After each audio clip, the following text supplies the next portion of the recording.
All right. Welcome to the LCTA presentation of the bargaining that has taken place with Leon County Schools. What we're going to ask you to do is to just kind of hang in there with us and let us present some information, and any questions that you have thereafter, you're more than welcome to put into the chat for us. So I'm going to ask Jennifer if you can monitor the chat while we kind of do the presentation part, and then we'll go from there. So appreciate it. Just some background information, folks. This is now my 9th year as president of LCTA. I was not even interested in being anywhere I am right now when I first got into this. What happened was I sent an email to nationally board certified teachers stating that although there was a lean year at the state level, that there are still choices that we make at a district level that can impact positively our educators. I was of the mindset that if I put my head down, did my job, nationally board certified, perfect VAM score, teacher of the year, all the things you can kind of check boxes on, that in some way, shape, or form, I would be able to take care of my family as my family grew, and that was not the case. And so I spoke up. And when I spoke up, I was pretty much put on the bargaining team as a co-chair, and then thereafter the chair, and the rest is history, as they say. But I only say this to you right now because I know that there's a lot of discussion and frustration about some of the information that you've heard, or maybe what's coming from the state. It's understandable, but I know that many of us are frustrated and will say some things, but what is it that we're willing to do? Now, that doesn't mean that you have to be disrespectful. It doesn't mean that you have to be, you know, condescending. It is about the facts and sharing your story and making sure that others understand exactly what it is that's impacting you. What we have found sometimes is that decisions that are made not knowing what the unintended consequences are, or not thinking that those consequences are very severe because other individuals that have made those choices do not have to live with those choices because they have a different set of means. And so that's where each and every single one of you is so important. This is not a fear-based thing. You can't have any. The point is we have to operate under what is just and right, and we need to be able to speak our truth. And so what I'm asking you to do tonight is listen to what Pamela presents and think about what actions are you willing to take in order to convey the necessity or the needs for something different. And we will share some information along the way that kind of indicates that we do think that there's hope.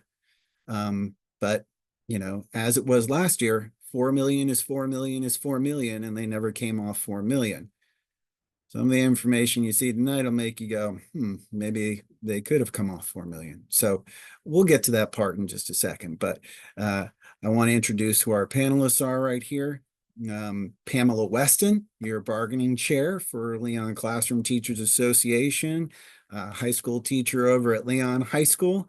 And let's just say business is her thing, and money. So she loves going through the language and everything, and we're very fortunate to have her a part of our team. And we also have Jennifer Purdue, who is a teacher now at Fort Braden. She is your LCTA treasurer. Thank goodness for that, because you know it's a thankless job with quite a bit of responsibility, and she does it wonderfully. And so, because of these two individuals, we're able to accomplish so much. So I'm going to hand it over to Pamela, let her go ahead and begin the process of sharing some information. And like I said, let's keep the conversation going. Put some stuff in chat, and know that we will include you throughout the entire process, because although we understand that dues paying members are the ones that pay for the functionality of LCTA and for the negotiations and the enforcement of the contract, we hope that if you're a potential member, you see the value in the work that we're doing, that it's sometimes the things that you just don't know about until you need to know about it. But we are here to make sure that the entire bargaining unit is strengthened and that the students get what they deserve. So, Pamela, thank you. Scott, do you have a screen to share? Can I share? I think here multiple participants can share, so you should be able Okay. to do it now. Alrighty, so I'm going to cut right to the chase here. You guys can see like a PowerPoint slide. Yes. Okay, perfect. So the current salary proposal from LCS is coming in at $1 million, and they've broken it down in the following manner. 800,000 for performance pay. And so performance pay is required by law. So they have to factor this in, and they've created a scale in which a highly effective teacher would be 100% of whatever value they come up with, and I'll get into that in a second. An effective teacher would be given 75% of what a highly effective teacher is. And then a grandfather teacher, so a person that's still on continuing contract, not on annual contract, is given 75% of the highly effective pay. And then they've given a $200,000 allocation for cost of living adjustment. So in our left-hand column here, the cost of living adjustment's an easy one to factor. We have $200,000, and we're dividing it by approximately 2,200 teachers. So $990 would go towards the cost of living annually. So that would not be per paycheck, that would be annually. Then we would have this $800,000 broken down dependent upon the number of teachers that qualify in each category would shift this 400, sorry, back 400, 300, 300, that would shift that. So for an example, 400,000 or $400 going to highly effective teachers would make it $300 for our 75% of that value. And so, as you can see, when we add in the cost of living, this would be the annual raise factored in. So, a highly effective teacher would get $490 annually. Effective and grandfather teachers would get $390 annually. And these numbers can flex depending upon how many people actually qualify for highly effective versus effective and grandfathered. And so when looking at the initial math at the table, if you were to take the 800,000 and divide it quickly by the 2,200, we get somewhere around this range. And now we've just divided it up into categories. If you want to see the monthly number comes down here, which would be $40.90 a month, and then $32.57 a month for effective and grandfathered, and that's already including that cost of living pay adjustment. So that's the breakdown of the salary. And the main thing that would shift is this highly effective, effective, and grandfathered, depending upon qualifications, as our scores in leads are still being finalized. So they don't have a final number for us, but we do know that the approximate total number of teachers is 2,200. So that's like the initial information on salary. I can't see the chat in the share screen. So Scott, do you have any? I don't see anything right now, but I do want to give some context as to how we got here Yes. for folks that may not understand. So if you just moved from another state or you just started teaching, you have no idea maybe the historical part. But back in 2011, under the leadership of Rick Scott, the state instituted annual contracts. Prior to that, there was what's called a PSE status, which is the grandfathered teacher. Now, this grandfathered teacher is an individual who they hoped would give up their PSC status, which meant that you were automatically renewed the next year because there was going to be so much money in this performance pay that people would go ahead and opt out of it. At least that's how it was sold. The problem is the legislature wrote the law that says there must be a performance pay model, but not that they need to fund the performance pay model. So they didn't. What ended up happening instead was, if you were around at the time when it first was implemented, somewhere around 15, 16, there was very limited funds to go ahead and go into performance pay after we did significant increases.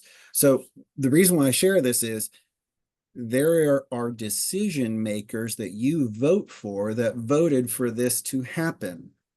And sometimes there are people that we like a lot of their other policies, but the ones that impact our paycheck are the ones that are negative. And just because a law has been passed doesn't mean that a law can't be changed. So this goes back to the necessity of advocacy and understanding where decisions are being made. None of the information that is on this screen right now, none of it is Leon County Schools. The money was allocated by the state, not Leon County Schools.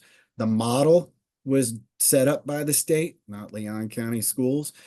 You know, grandfathered annual contracts, all of that is state driven. Hmm. So at this point in time, if this is Leon County Schools proposal, Leon County Schools has not put any money towards the proposal. The state has put this money towards the proposal, just as Correct. a clarifying piece. So this money comes from the TISA that was initiated back when we wanted to raise the minimum teacher salary to 47.5. And now this is the still follow through on that TISA allocation. So this $1 million comes from the state, and LCS has not put any additional monies towards that. Okay, some few questions. Yeah, as a grandfather teacher, we have no incentive to be highly effective. Yes, and technically that would be what that is. The incentive would be to go to annual contracts so you could get that bump there. Okay, could there be an incentive for principals to find more teachers eligible for just effective and effort to pinch pennies? I don't think so. So the way our salary raises go into effect is it's a one-time raise that's then factored in, and so we see a lot of the placement scale, and that's exactly what this is. So it's a placement scale, and once you're placed on that scale, then your raises go internally from there. So for example, Scott and I could have both started as at the same time, but he was highly effective in years that I was not. So his salary could be higher because he's gotten performance pay over that time frame that was a little bit more than mine, but that's not exactly disclosed in a staffing plan to principals. They're staffed on FTE numbers, so there wouldn't be exactly like a pinching of pennies versus highly effective to effective. As of And I just want, there's a couple of comments that are also coming in about flows and DPPs and yeah. other things like that. And, not highly effective. I want to be very clear about this. You are an A-type teacher. That's why you're teaching. You want to be highly effective. Slow student learning objectives are just being calculated on what it is that you need to achieve so that student meets achievement. These are just processes in place. Are they effective in what they do? No, but let's focus on where the decisions really are. Yes, those are a lot of state things that are mandated right now. So that's a conversation legislatively we can have. But in terms of what it is that we need to do to accomplish what's going on to create a different result, it's not grounded in the DPPs, the SLOs, or the highly effective at all. All of those are byproducts of some other things. They have intentionally disenfranchised you so that you will stop teaching. I mean, they don't want you to be there as a PSC status teacher, first of all. And then let's just be very clear. The reasons why the vouchers and other things are in place is because entities don't even want public schools to be there. They just want to market. And so when we think about it in that terms, we're going to control what we can control right now. And that's how we respond to some of these things. If you want to get involved legislatively, we've got plenty of opportunities between Leon delegations and conversations with legislators. But more importantly, some of you need to think about running for office. There's no better person to be an advocate for teachers than to run for office.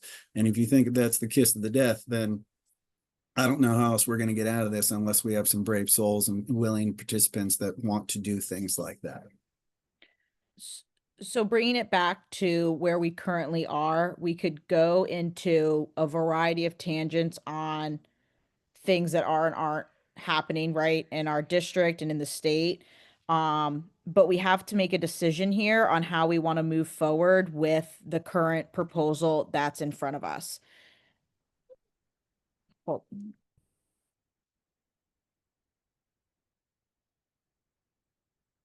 Cue the hold music while other things happen in sorry. the background. Yeah, I have a 3-year-old that is insistent upon only playing with me at this time of the evening. Um, so looking at that, what I want to take a look at here is in previous years, I've gone back and the district submits a budget proposal every year to the DOE, and then they have to submit a actual spent at the end of the year to the DOE. And so we can see in history of time what has and hasn't been spent. And this is specific to instructional salaries. And so this comes from a DOE document. And so I've pulled the history for the last 5 years of what was budgeted for salaries. So back in 2020, 2021, we budgeted 116 million, and LCS budgeted then 111 million, 105, 108, and then this past school year, LCS budgeted 117 million.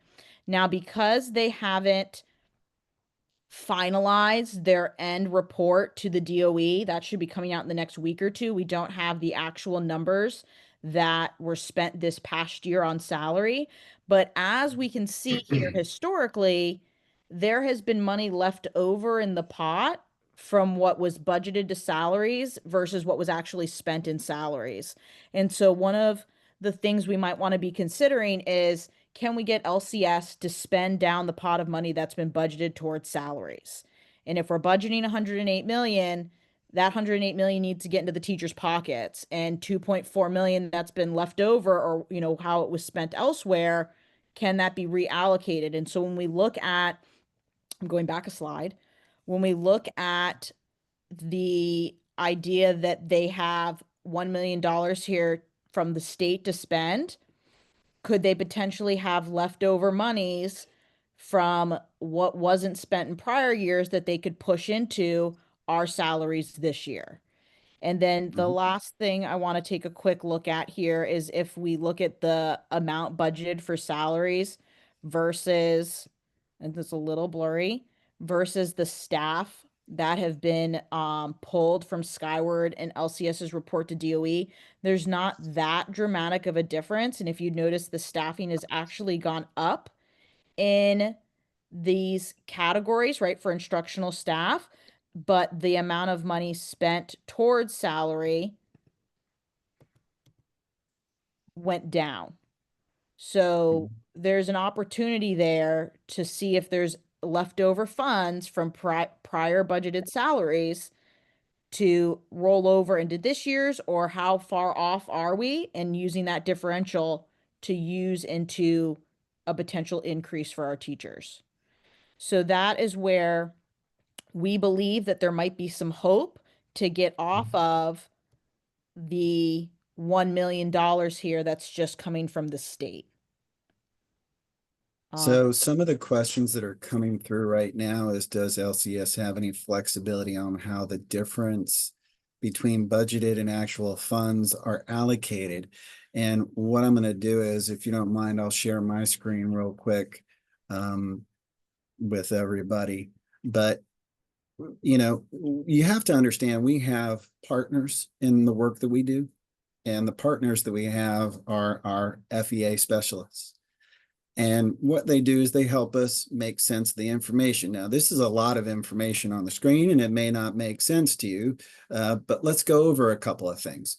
This calculation is just the difference between budgeted and actual from the annual financial review, which you'll hear us refer to as an AFR, coming up. So when we see instructional right here, the total, there was a total of what is 14 million or $15 million that was rolled over in instructional right here. What we're going to look at is salary. This is where the difference between budgeted and actual shows the $2.5 million just about from the 23-24 budget. So when the district said we have 4 million is 4 million is 4 million, really, if 4 million was going to the increase and there was a rollover of 2.5, was it really just 4 million? You know, it's kind of making sure we understand these things. The other part is anything that is red is something that has been overspent in a budgeted line item. So if we go to, for example, right here, purchasing, 3.5 million additional dollars were spent than what was actually allocated for that particular portion. Okay. If you look over here, this is a positive. This is material and supplies. The district has said these are basically the after school and site budgets of each of your individual sites that is rolled over from year to year. And it is about $20 million each year that it's rolled over. Oh, wait, hold on a second. Come down here in materials and supplies and look down below. It actually went up 8 million in the materials and supplies in totality. Okay. Whether community, you know, what is this part right here? This would be community services, etc. The thing that is a little concerning to us is that you'll notice there's a lot of negatives that are on this screen. The one place where there is never a negative is an employee salary, except for one school year. The one school year that there was a negative was in the year 1920. And the reason why there was a difference in 19, oh, no screen share happening? That didn't happen? Did it happen? Whatever. I could see it. I could Okay. see it as well. If we're on an iPhone or on a phone, you might have to rotate your device to Potentially. make it happen. Gotcha. Potentially. The one thing that's really concerning is that only in 2019 was that value less than what was allocated.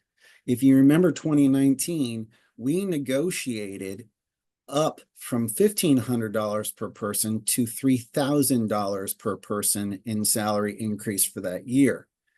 So there is the ability for the district to overspend in that section by offering raises and whatever kind of comes out of it in that way, because it's happened once, but only once. And since then, it hasn't.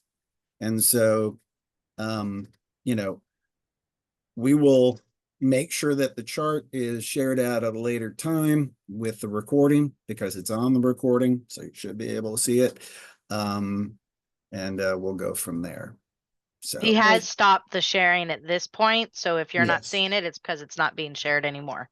I will try to share one last time so that maybe you can see it, maybe you can't, but I imagine that it should be available. So I'll go one last time through. 2,000 or Wait, can you see it now? 2,443,000 that wasn't spent. When it's under over budget, right here, we've got money that's been left over, but look at all the negatives where money was spent above what was budgeted. So it seems as if only our salaries, those of the individuals that have the greatest impact on student learning, is the only place the district is unwilling to overspend just by their own data.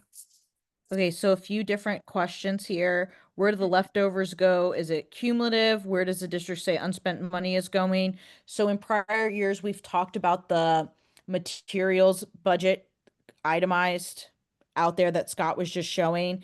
And within those line items, there's a variety of categoricals that the money has been reallocated to or assigned to, whether it was reallocated or originally assigned to. And certain categoricals are unable to be used for salary, or they're funds that simply cannot be moved for any purpose. So those just roll over. Where does the extra salary money go to? We've heard in the past that budgeted salary might be shifting into other categories for salary to offset on that large chart the red numbers. So it is one of those situations where does the money go? Great question, but there's a categorical for most of the monies to be put into, and then certain categoricals can't be moved once it's budgeted into that. And so that's kind of the basis of where we are on that.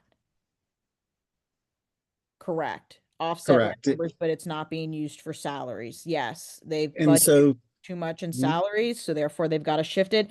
And to not talk down to anybody, but it's almost like you and I making a budget at home, right? We're going to budget a certain amount for electric every month. We don't hit that electric bill, the bill's a little bit lower. We shift that money to pay something else. We take the kids out for ice cream, whatever it may be. That money is still getting spent. But what we have noticed in the past is that there has been a rollover in materials and supplies in the general fund to the tune of 20 million, 28 million, sometimes even higher. And they're taking an opportunity at the end of the year to recategorize all of that so that way we cannot spend it. And what's been shared with us is that it's site money. It's after Yes. they're allocated for different things, but regardless of whether or not it's allocated, you do have a school board member that when he first became a school board member and saw the recurring number in that particular spot, said at the dais in a school board meeting, well, that kind of looks like a savings account, because it is. So the point is there's that money, and they may be for projects at schools, but if it's consistently the same amount of money, are we really spending it down ever? Like, what are the purchases for? What are those things? There could be legitimate reasons for those things, but in the absence of transparency, that's when everyone starts to wonder what's going on.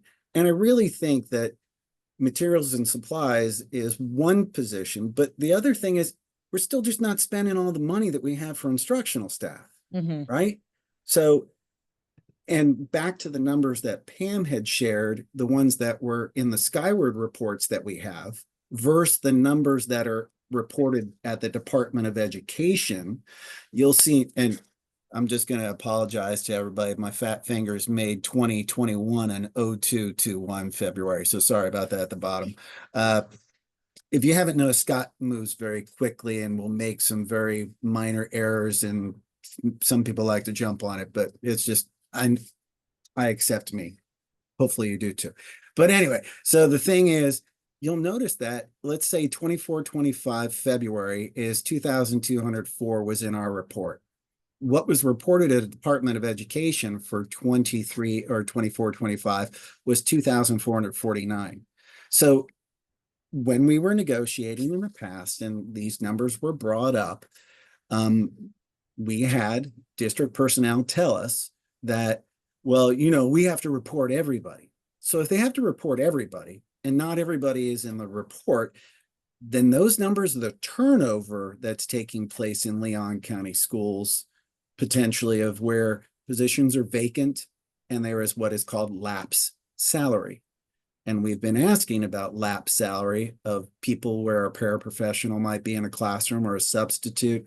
And how is it that those monies cannot be then reallocated in some way, shape, or form at an end of the year bonus or something like that to recognize the work of what the teachers have done, but also still stay within budget for your instructional part.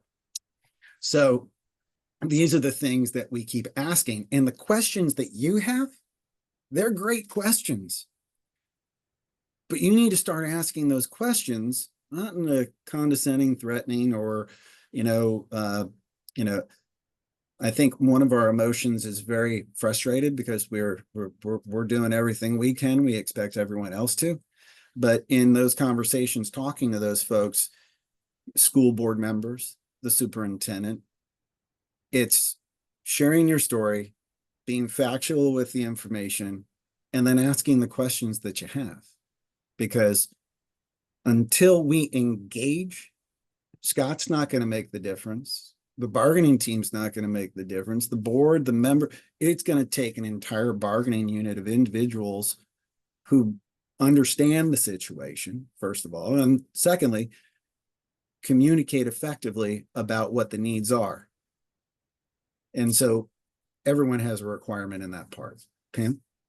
Yeah, so looking at the questions, why doesn't the board have to give money towards our yearly increase? So we negotiate the yearly increase, right? That's what we're trying to do right now.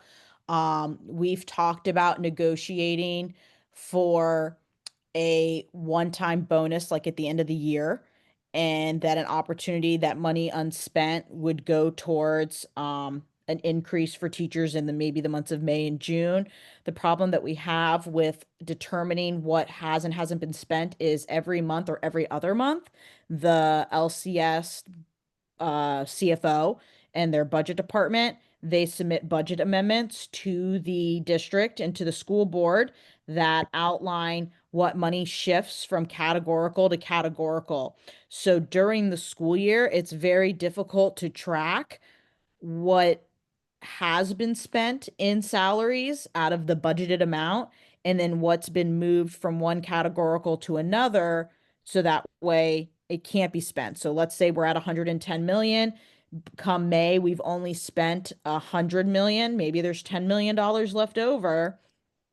If they've spent in budget amendments, moving that money from one categorical to another, there's no longer 10 million to shift into teacher increases at the end of the year in like a bonus type scenario.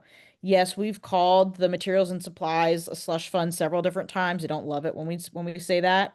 But when all of your categoricals for school accounts are being put into that and they can't be spent out, that does become what that appears to be, right? So I know Scott's kind of talked about it. The big ask at this point is, how do we shift our, if we don't love the salary proposal of $1 million, how do we get the school board to shift off of that and to allocate LCS money to a salary raise?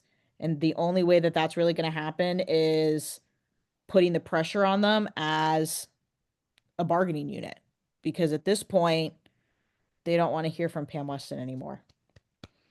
They they know what I have to say. I get in there and I say what I need to say, and it can fall on deaf ears, because that's the job as sitting at that table. And so that's what I'm there to do. But if they only hear from me or 4 or 5 other people, it starts to lose its meaning, and we need to kind of gauge the room on how we want to move forward. Scott, do you have an opportunity to do a poll? Do we want to do a poll? So, I can put a poll together for sure. But we wanted to make sure everybody knew that we will be basically asking you in the week, the rest of the week, somewhere later on, what it is that you want to do with the information that you now have. We're also going to get whatever the AFR is, because it's due by September 11th. And make sure we add that information in, but ultimately this is what organizing is all about. It is about making sure that our shared priorities are conveyed equally among all of us. And if we're talking about 2,200 people basically, and 20 people do something, you can imagine the ineffectiveness of that. Yeah, so one of the questions in there is, what can we do that makes an impact to get their attention right now? Let's start by emailing your school board member. You can start by emailing your school board member for where you live and the school board member that's assigned to your school that you work at, and tell them how the salary proposal at hand is not going to do anything for you, isn't enough. Question where else can we pull money from? Compose a message that means something to you to start getting their attention. We have a school board meeting that's coming up on next Tuesday, right? So a week from today. You can come there and speak at the school board meeting. And I know that that's little things, but they do make a big impact when they start hearing our voices and hearing what we have to say and the stories that matter. Like $40 doesn't even get us a tank of gas anymore, right? And like they know that, but they don't really understand the impact of that when they have poorly planned this. I think said at the table several times was that they did not like this salary proposal, yet they still brought the salary proposal forward. So they don't like it, but they weren't willing to make a change towards it. And I think that goes to, can we organize around it? Doesn't spending this much on supplies seem highly unusual? Yes, but when you break out that categorical of supplies, it is lined item out. I mean, I've seen it. There's what, hundreds of categories within that one materials and supplies budget. And so it does, we've asked that question, right? Doesn't this seem like this is suspicious? But they've done it for so many years now that the money is not just suddenly shifted from one category, giant shift over to this category. It's always kind of been there, at least in the last, what, 5, 6, 7, 8 years. And Um, so that leaves us with some options, right? And back to what Pamela was saying is, you know, it's not going to be helpful if you just go to the school board meeting by yourself. So how many conversations you're willing to have at your school site? Who are you willing to go ahead and bring along? I mean, Jesus only had 12 disciples. We got a bunch of people on this call. I think we can do something here, like that's where my mindset is, that like we have to be the ones to communicate what is taking place, because back to how I started the meeting, most of us don't know how the sausage is made. We just know when those kids show up, game on. And there's a lot of decisions that are made along the way to where that game is on. But that doesn't mean that, you would think that you would get taken care of in some way. But at the end of the day, that's the reason why you have our union, your union. And I need to make this very clear. It's not an entity, something, it's not like a cell phone or something. You are the people, you are the union. It's the members, it's the potential members of the bargaining unit that could affect that change. And yeah, the thing is, we're just not feeling it here. It's statewide. So some of this stuff is statewide, but some of the stuff is locally, back to this materials and budget and stuff, and not spending down on the instructional salary staffs. So we're not going to do a poll right this second, but what we will do is we'll make sure we share out the video of what we've done here. And then we're going to ask the entire bargaining unit, what do you want to do? Do you want to accept the offer that they put on the floor? Do you want to say, no, go back to the table, do a better job? Do you want to go to next school board meeting in a week and do a picnic in the front? I'll grill hot dogs and hamburgers if you want. And I don't need you going hungry or anything, but whatever the idea is, it is within us to do it if we yeah, choose. yeah. Like the first thing you could do tomorrow is talk to somebody at your school site. Share out what was talked about tonight. Somebody at your school site. There was over 100 people here today. If that's 2 persons per school site, then share it with 2 more people and have those people share it with 2 more people about what's going on. We need everybody informed that this is the proposal coming forward. We've had in the past where we get all the way to ratification and someone comes up to ratify their ballot and this is the first time they're hearing about it. And it's like, how did we get to that point, when all the messaging has gone out? Talk to your neighbor teacher, tell them about it, talk to a teacher at another school site that you might be friends with, make sure that they're hearing about it. That way, everyone's getting in the loop. The more people that are in the loop and knowledgeable, the more movement we'll have regards to this.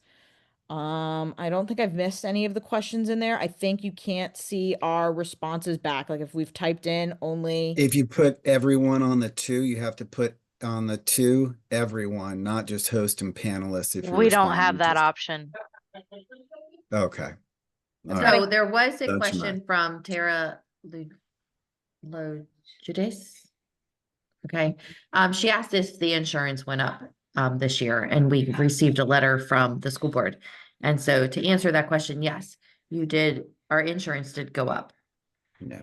So Okay, there another, is a, go ahead, sorry. no, go ahead, Scott, if you're gonna talk about. Just saying that there's a benefits committee if you want to be a part of it. It meets once a year, but at the same time, it's usually like you sit around and you find out what hub is negotiated, and oh my gosh, you guys are unhealthy, and you guys are, you go to the hospital a lot and stuff. It's like, yeah, we're stressed out. We don't have time to exercise. There's a lot of reasons why maybe that is the case, but at the end of the day, the insurance has gone up 6% right there already plus. And so then that's more than what the increase would be for you, depending upon whether you're family plus 1 or employee plus 1 or employee family. And so that's why we're sounding the alarms of like, we cannot have educators in Leon County schools bringing home less pay and then pretending that it's okay.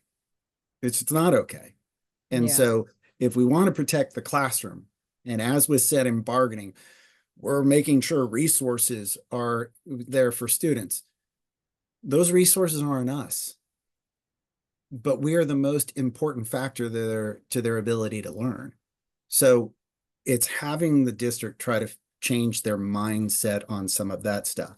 Now, to the millage increase, you want to go there or no? I don't think we You should go got there. more yet. questions. Yeah, we got more questions. Okay. Okay, yes, we'll email out information. Is this their first proposal this cycle? Yes, this is the first time we've heard about salary from them this cycle. This is the first best and final offer from LCS. That's what they've shared with us. Without feeling pressure from the bargaining unit, they're not going to come off this number. They didn't come off of it last year. It was first, best, and last, and they chose to go to impasse before moving forward. So we have put other language proposals out on the table, started back in July, and it's taken them 2 months to get with us for that. Can you share a way to find out who our school board members are? Yes, there's also on LCS, there's a link that can do that. Mm-hmm. You want me to share it out? Show I folks think real quick? Martina sent something. Oh, she got it? Okay, She so sent it to bargaining- us if you can copy and paste, because you're the only one Okay. who can. Well, okay, I don't this- know why that is the case. Fun with webinars. Okay, But let me do this real quick, just so that in the share part. So this way you don't need the link per se. So when you go to Leon County Schools website, you got all your different little options, right? You need to go to school board, which is this guy over here. When you click on it and you scroll down, what you're going to notice is find your school board member by address. So you can just click in your address and the property appraiser, and it will tell you who your school board member is. Now, if you don't want to do that part and you can just read a map, the map is right here as to who's District 1, 2, 3, 4, and 5. And so you might be able just to find it that way as well. All of their email addresses are above. So for Mrs. Smith right here, then you just click Smith and you're good to go. okay, so there's a really important question in the chat. This salary proposal is not from LCS, it's from the state. Is this correct? That is not correct. LCS was given $1 million allocated to them from the state. LCS made the decision on how to split that $1 million up with the 800,000 and then 200,000 for cost of living. LCS made the decision we have to have performance pay, but then they've itemized that out into the one and then 75% from there. So LCS has taken the $1 million of TISA money and allocated it out the way they believe it should be spent. Well, So, based off a state statute. So correct, based off that's the where you state need to be statute. very Yeah. clear. The only thing on the table is state. Yes. And this That's is it. how LCS is choosing to spend that state allocated money within the state statute from that point. LCS There didn't was a do any of this. there was a question about which school board member should you reach out to. I'd reach out to both. I'd reach out to the one that you're a voter of as a Yes. voter, and I'd reach out to the one that you're a teacher of. I would invite them to your classroom. I think one of the things we need to start doing more is getting our school board members and district personnel to come to our classes. There are so many times we share some things that are happening and they go, well, I don't believe that's happening. And it's like, we go get the data, we bring it back, and they're like, oh, it's happening. So my thing is, even in my last meeting with Superintendent Hannah, I told him straight up, I said, how many unfounded things do we bring to your attention that have not really panned out? I said, probably nothing. Like when we bring something to you, it's an issue. And he even nodded, he goes, yeah, you're right.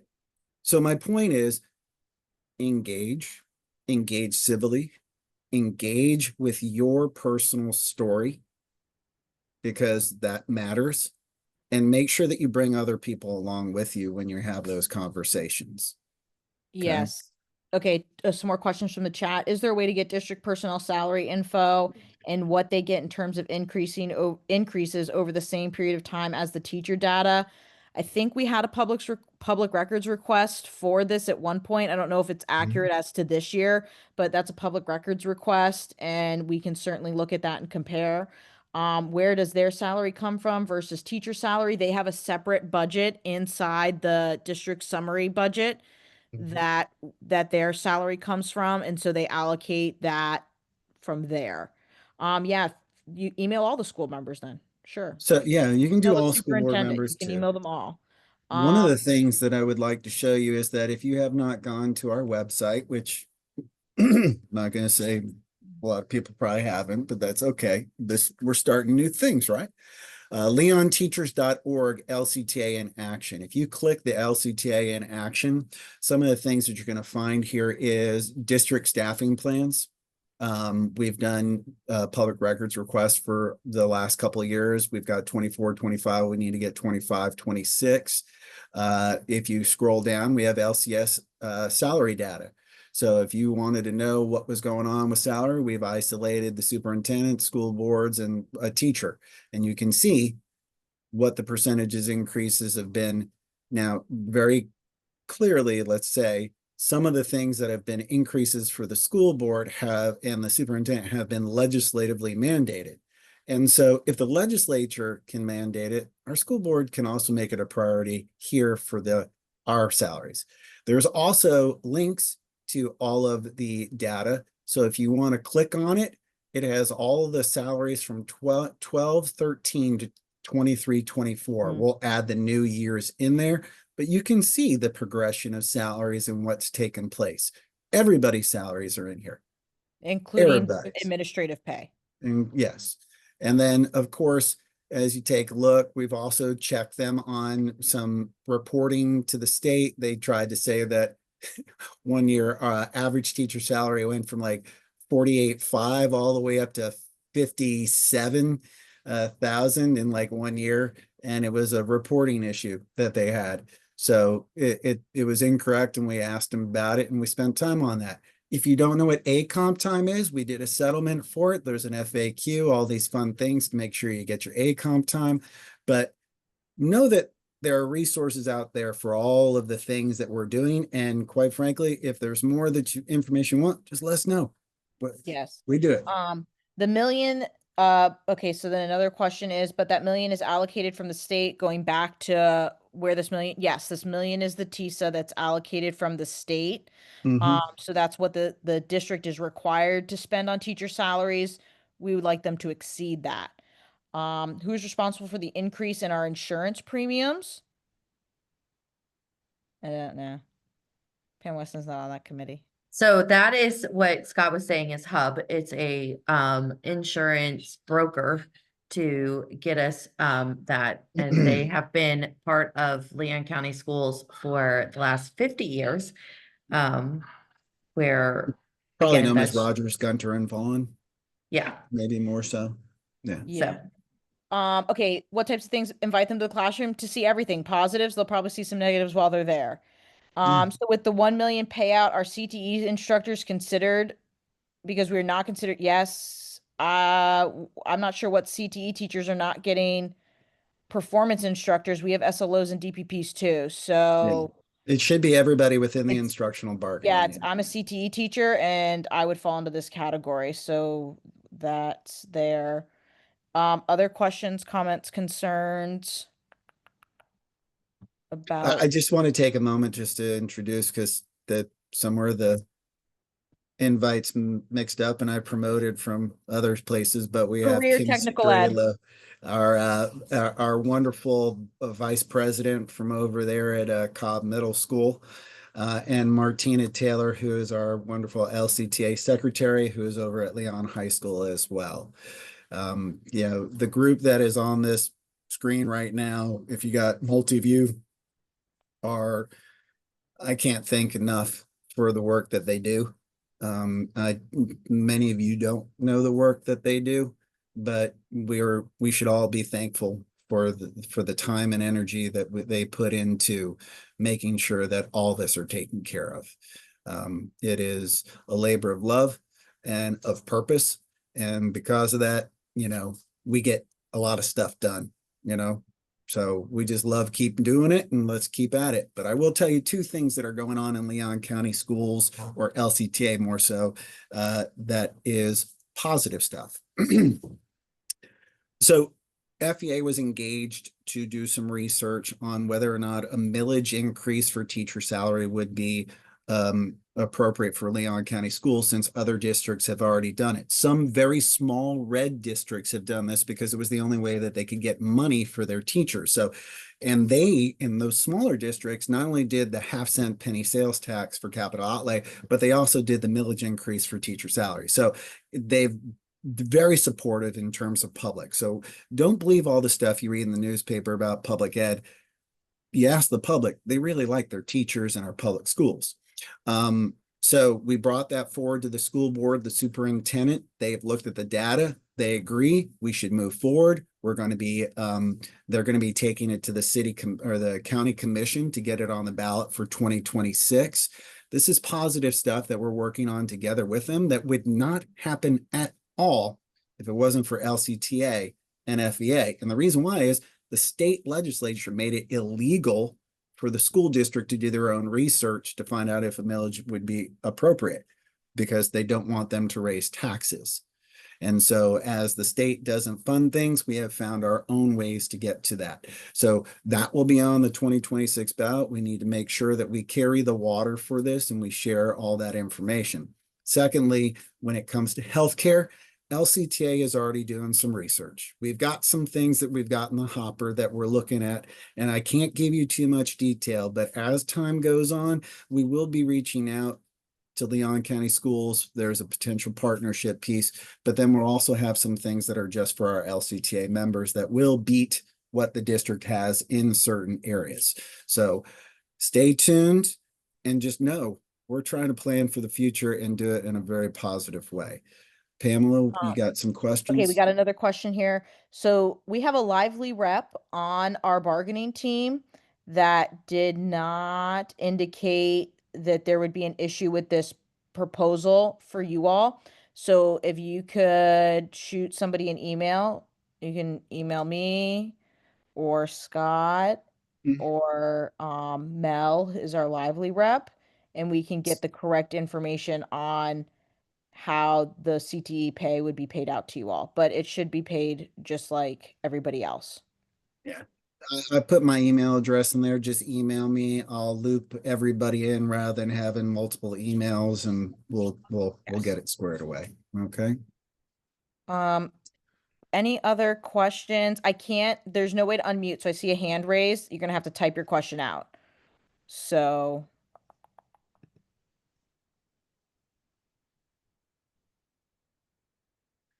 we've got an attendee who has a hand up, and I can Beth. Not sure what Beth has a question, but what I'm going to do is I'm going to unmute you, Beth, so that you can talk. Has to unmute. Go ahead.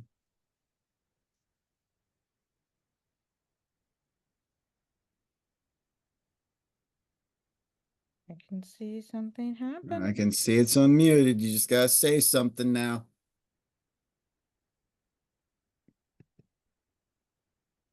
Maybe Beth doesn't want to participate. Something. Oh, you're cutting in and out. That's it. That's what it is. It's a connection. I don't have my hand up. I Oh, don't have well, my your hand hand up. was up, but that's okay. We'll just put you back in. It's no problem. We'll put you back in the little chat. So, all right, good deal. Any other questions that folks have? Lisa Wrinkle has a question that went to the question and answer about homeschool payout to parents for homeschooling students. Honestly, I think the best way to address that is with your legislature. A lot of things we can talk about, we can problem solve, but it all happens with the conversations and at the voting polls. Unless And somebody most else has a better importantly, idea. no, you're perfectly correct, especially if you voted for Senator Simon, who passed all the laws. or presented them that created these vouchers, you know, it would be, I think one of the key pieces here is this, it's not that everyone's a villain kind of thing. You know, this idea of like, well, you know, I can't talk to this person about this issue. You can talk to somebody even more so if you voted for them, because you can say, you know what, I love your policies everywhere, but this is how this one's impacting me. And so it's very important for you to reach out to your state legislators to have those conversations. Even his aide, his wife's aide is a paraprofessional in Leon County Schools. So there's some connection to all the things that are taking place. So I would suggest definitely to reach out to him. Someone asked about how many people are on health insurance. I think it's somewhere over around 75% are on Leon County Schools health insurance. I know we requested that data when we were looking at some language earlier in the summer, and yeah, it's a significant percent of the instructional unit is on the district's insurance.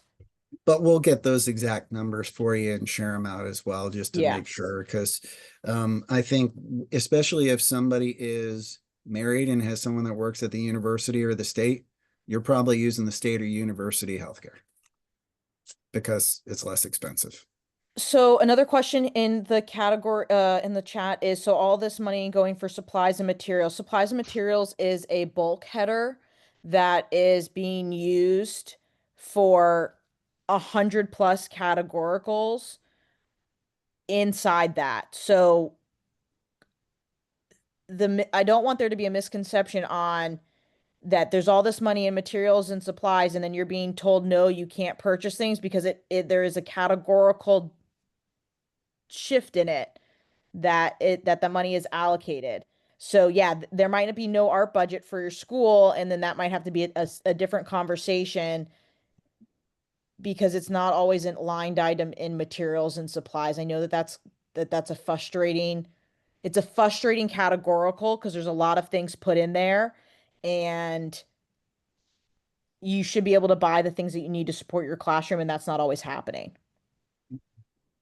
There's a question in the chat that says, how successful has the employee-free childcare been? It's been very helpful for this single mom. Will this be continued next year? And I think the answer to that question is, we're not entirely sure yet. I'm sure the district will be coming out later on to say how much it cost them. And that'll give us an evidence of how well. This was an MOU that was passed last year. Hopefully it will be back on the table with the other two MOUs later this year. All right. Well, we've used enough of your time. Just know that we're here for you. This group and the bargaining team will be doing what we do. If you are an LCTA member, I need you to understand this. There's no gatekeeping here. If you want to be a part of the bargaining process, email me. We will add you to the group meet. If you want to be a part of the membership committee, the budgeting committee, the treasurer, the banking, you want to be a part of social justice, whatever it is that is your fancy legislative stuff, let us know and we will connect you. There are so many programs that you do not even know about that are available through our state affiliate and nationals. For example, if you want to be a candidate, they'll go ahead and train you on everything that you need to know to be a candidate to run for office. Who knew that? Well, now you do. But the point is, if you've got an interest, we got a place for you to go. And we just want you to be a part of it. So thank you guys for being here tonight. Last two questions. Most of us will not see the raise because it will be swallowed by the premium. Yeah, probably. Not a Has there been any? question. Yeah, I just wanted to reconfirm. Declarative. Has there been any conversation about joining county insurance? I believe that there was a conversation at one point in time. LCS. When Kim Banks was here, she mentioned. looked into whether or not we could join the state, and there are ways, I guess, that you could, but then there's also barriers that are in the way, and it just became more complicated. At the end of the day, like I said, we're taking things into our own hand. I'm a big believer of Martin Luther King Jr.'s Poor People's Project. Don't buy into somebody else's stuff. Own your own stuff and figure out how you're going to do it yourself, right? So there could be some other things, but we're doing our own research and we're going to build our own little program, and we'll have something for you guys hopefully at the end of this school year, at least for some other supplemental things, and then we're going to work on actually getting into the other realm. So If you still have questions and you're looking for answers, please feel free to reach out to your reps. Please reach out to one of your board members. We're here to help and answer questions. And if you are not a member, what are you waiting for? Go ahead and join. This is where we have all the information. yeah, and you saw the last one. Are we going to extend the child care, the paid parental leave, all that kind of stuff? It's an MOU. It's for 1 year. Right? So if you want it to be a priority, number one, you need to join. Number two, you need to be a voice that is behind it, because that's the only way this stuff gets done. So we will present it, but if they say no, what are you willing to do? Thank you guys. You Email have a great your- night. We'll Email your talk to you school board soon. members, talk to a neighbor, tell somebody.